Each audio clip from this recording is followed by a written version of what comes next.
हे म्हणजे आता माझंच उदाहरण सांगतो. त्याने असं भरपूर सपोर्ट करणारे आहेत सगळ्यांनाच. आता माझेच मागच्या उदाहरणात 1-2 आठवडे आधी माझे एक काम केलं ते. तर शनिवार होता. त्यांनी रात्री म्हणजे भरपूर इलेक्शनची लोकं त्याही भेटायला आली त्यांना. ते काम त्यांनी थांबवून मला बाहेर घेऊन माझे काम करून दिले. म्हणजे कॉल केले त्याने, झालं आणि रविवार असल्यामुळे सुट्टी होती. सोमवारी बरोबर मला सकाळी 8:30-9च्या दरम्यान कॉल आला होता, तुमचं काम झालेलं आहे आणि जे काही तुमची ते कागद ते असतील ते घेऊन जावा. आणि प्रत्यक्ष कसं आमचे त्यांचे रिलेशन एकदम घरचे असल्यागत आहेत. आमचे संजू काका असू देत, राजू काका असू देत, हे पर्सनली डायरेक्ट कॉल केलं की त्यांचं कामं होऊन जातात. मी आता कुठल्या पदावर नसताना पण आता माझे भरपूर मित्र आहेत, त्यांना मी घेऊन गेलो त्यांच्याकडे, काका हे असं काम आहेत. त्यांची पण कामं भरपूर झालेली आहेत. एका दोघांचं जॉबचं झालेलं आहे.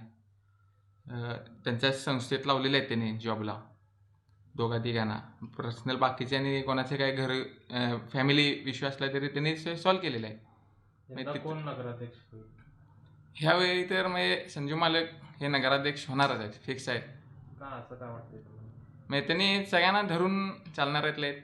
प्लस स्थानिक आमदार राजेंद्र पाटील यड्रावकर साहेब आहेत. त्यामुळे त्यांनी संजू मालकच नगराध्यक्ष व्हायला पाहिजेत. कारण आमदार असल्यामुळे निधी वरनं त्यांनीच आणणार आहेत आणि काम संजू मालक भरपूर केलेले आहेत. आता नगरपालिका आपली भरपूर बांधलेली आहे, म्हणजे मोठी केलेली आहे.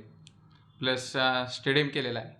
म्हणजे असं भरपूर भुयारी गटर, रोड्सची कामं, पाईपलाईन, असं भरपूर त्यांनी कामं केलेली आहेत आणि ह्याच्या पुढेही त्यांनी कामं करणार आहेत. फायदा होईल का ते जर निवडून आलं तर? जयसिंगपूरला फायदा होईल का? ह्याचा फायदा म्हणजे जयसिंगपूर एक स्मार्ट सिटी ही होणार. म्हणजे पुढं त्यांनी आता परवाच्या बाईटमध्ये संजू काकांनी त्यांना बोलले की आपलं जयसिंगपूरचं सारखं गाव लोक म्हणायला पाहिजेत, आपल्या गावासारखं दुसरं गाव व्हावं.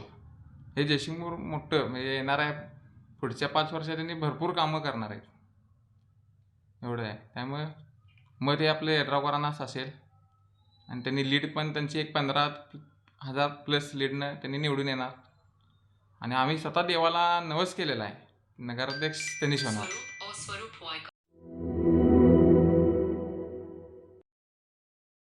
सैन्य आणि पोलीस भरतीमध्ये 35 वर्ष अविश्रांत सेवा देणारी महाराष्ट्रातील एकमेव संस्था म्हणजे आदर्श करिअर अकॅडमी. प्रवेशासाठी संपर्क आदर्श करिअर अकॅडमी, बहादूरवाडी, तालुका वाळवा, जिल्हा सांगली. मोबाईल क्रमांक 915866 8989 आणि 9960 888833.